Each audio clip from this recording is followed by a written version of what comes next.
Anime Bakuata Windbreaker episode yang kelimanya dibuka dengan sebuah potongan panel cerita singkat yang luar biasa menarik.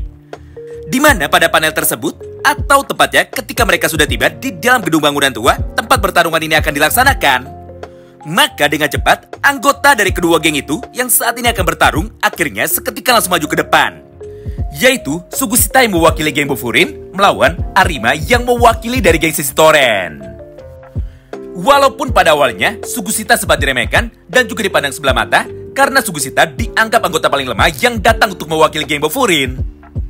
Tapi hal yang sangatlah berbanding terbalik justru malah terjadi pada momen itu.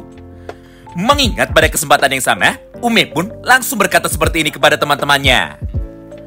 Dengar, pertandingan di dalam ronde yang pertama ini sama sekali tidak adil. Karena faktanya, Sugusita jauh lebih kuat daripada apa yang selama ini kita bayangkan. Mengingat aku sudah mengenalnya sejak masih SMP, maka aku pun sudah tahu sehebat apa kekuatan dari Sugusita ketika dirinya sudah mulai serius. Oleh karena itu, maka menurutku pertarungan di dalam ronde yang pertama ini pasti akan langsung berakhir hanya dengan satu kali serangan saja. Nah, kebetulan semua ucapan dari Ume barusan ternyata langsung menjadi kenyataan. Mengingat pada halaman yang berikutnya, atau tepatnya ketika Arima sudah mulai berlari menuju ke arah Sugusita dengan niat untuk bisa mengajarnya dengan menggunakan kekuatan pukulan tangan kanannya. Namun sepertinya Arima lah yang saat ini harus kembali dibuat kecewa. Karena faktanya Sugusita pun mampu menahan dengan sempurna sebuah pukulan dari Arima barusan. Lalu tanpa pikir panjang, Sugu pun langsung melancarkan satu buah serangan balasannya menuju kepada Arima. Dengan cara menyerang tubuh Arima menggunakan gerakan suplexnya atau gerakan membanting tubuh dari Arima menuju ke arah belakang. Sehingga Arima pun seketika langsung menjadi pingsan dan dia pun sama sekali tidak bisa bangun lagi.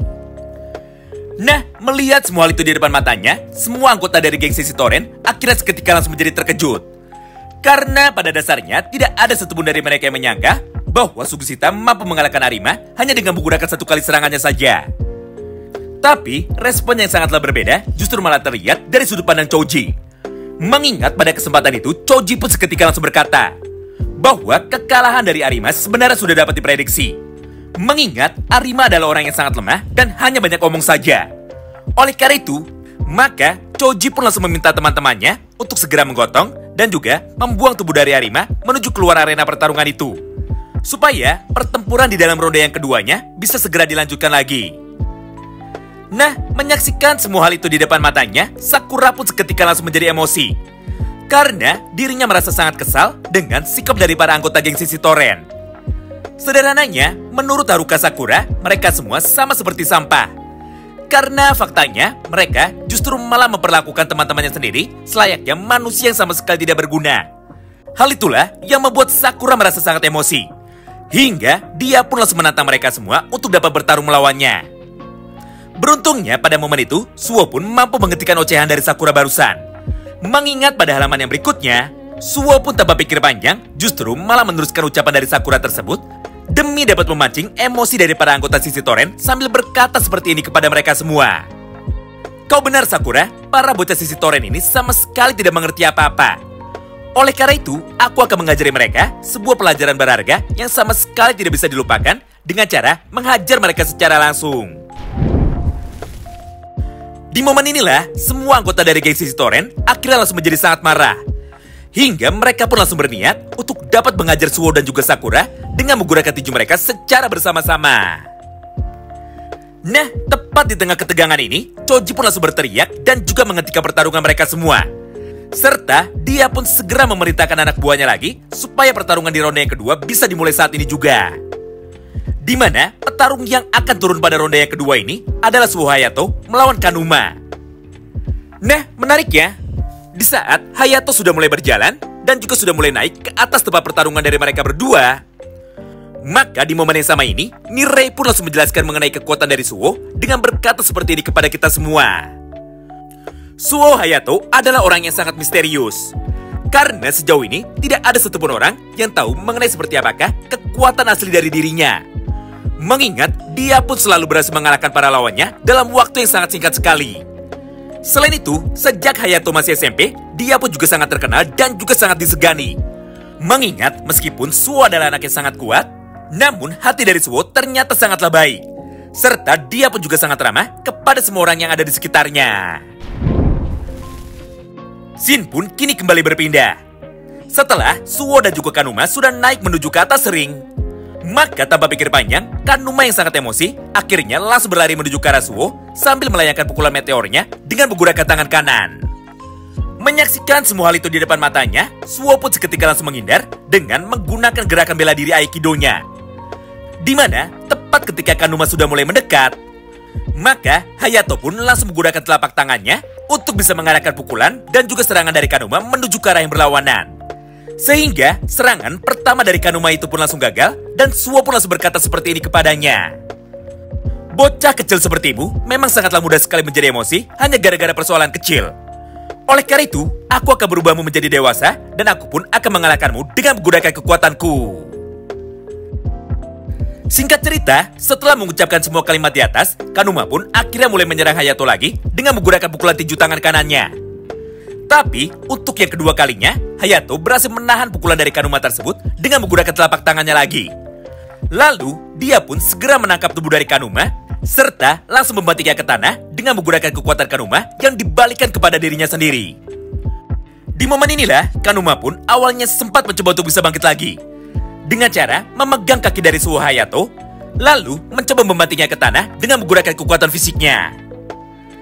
Namun lagi-lagi, upaya dari Kanuma tersebut ternyata masih mampu digagalkan oleh Hayato. Mengingat sesaat setelah kaki dari Hayato dipegang oleh Kanuma, maka tanpa pikir panjang, dia pun langsung mengempaskan tubuh dari Kanuma, lalu menendangnya dengan santai menuju ke arah sebelah kanannya. Nah, menyaksikan semua hal itu di depan matanya, Kanuma pun seketika langsung menjadi kebingungan.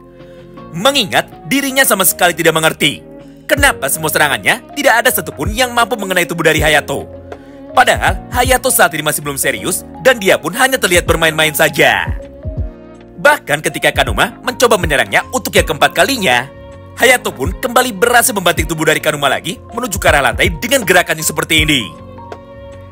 Hal itulah yang membuat semua orang yang ada di dalam medan tempur ini akhirnya mulai meneriaki Kanuma dan juga mulai menghinanya. Karena bagi orang yang sama sekali tidak mengerti, Kanuma terlihat seperti seorang anak kecil yang sedang dipermainkan oleh orang dewasa. Nah, tentu saja semua hal tersebut membuat Kanuma menjadi sangat kesal. Hingga pada kesempatan itu, dia pun mulai berkata seperti ini kepada semua orang. Sial, kalian semua hanya banyak omong saja. Tapi kenyataannya, tidak ada satupun dari kalian yang berani untuk mengajukan diri melawan anggota dari geng Bofurin. Oleh karena itu, jika kalian semua masih merasa bahwa kalian bisa menang ketika bertarung menghadapi orang seperti Hayato, maka cepatlah turun ke sini dan coba untuk bisa menyerangnya secara langsung supaya kalian semua bisa mengerti. Hal yang sama pun nampak terlihat juga dari sudut pandang Umemiya. Di mana pada halaman yang berikutnya, Ume yang nampak sangat terkesan dengan kekuatan dari Suwo Hayato akhirnya mulai berkata seperti ini kepada teman-temannya. Tidak kusangka jika ternyata anak kelas 1 itu sangatlah luar biasa kuat dan juga luar biasa kejam. Mengingat yang dia lakukan sampai dengan saat ini adalah mempermainkan anggota dari geng Sisi Toren itu. Dengan cara membuat berandalan itu terlihat seperti orang bodoh yang sama sekali tidak bisa bertarung. Apalagi Hayato dengan sengaja membuat pertarungan ini menjadi panjang, supaya nama besar dari geng Sisi Toren bisa dibuat tercoreng, karena Suwo menunjukkan kepada kita semua bahwa mereka semua adalah kelompok yang lemah. Intinya, Suwo adalah berandalan kejam yang sama sekali tidak memiliki emosi. Mengingat walaupun dirinya terlihat sedang tersenyum, tapi kenyataannya dia sejak tadi terus mempermalukan mereka semua. Bahkan di dalam beberapa kesempatan, Suwo terus-menerus menghentikan serangannya menuju ke arah tubuh dari Kanuma, tepat sebelum pukulan ataupun tendangannya berhasil mengenai tubuh dari Kanuma. Sehingga Kanuma pun lama-lama menjadi terkena mental dan dia pun nampak menjadi sangat frustasi. Contoh nyatanya terdapat pada satu panel ini, di mana tepat ketika Kanuma baru saja berniat untuk dapat menghantam wajah dari Hayato menggunakan pukulan tangan kanannya lagi, maka di saat yang bersamaan Suwo pun seketika langsung mengarahkan tendangannya itu menuju ke arah kepala dari Kanuma. Namun sebelum tendangannya itu bisa menyentuh kulit dari Kanuma, Hayato pun lebih dulu menghentikannya. Hingga Kanuma yang terlihat panik kini seketika langsung terjatuh ke tanah dan dia pun menjadi semakin ketakutan. Nah, semua momen memalukan tersebut terus berlangsung selama beberapa saat. Sampai pada halaman yang berikutnya, Togame yang kebetulan sudah terlihat sangat kesal, akhirnya seketika langsung bangun dari tempat duduknya. Lalu, dia pun langsung berjalan menuju ke atas ring sambil berkata seperti ini kepada Hayato. Hentikan pertarungan ini, sudah cukup dirimu mempermalukan kami di hadapan semua orang. Oleh karena itu, di dalam ronde yang kedua, kami menyatakan menyerah dan kaulah yang keluar sebagai pemenangnya. Jadi, ayo cepat selesaikan pertarungan ini dan mari kita mulai pertarungan di dalam ronde yang ketiganya. Wow, menarik banget ya. Siapa sangka jika karakter misterius yang memiliki desain karakter seperti Mikey versi Manila ini ternyata memiliki kekuatan terpendam yang mampu membuat para lawannya menjadi dibuat ketakutan.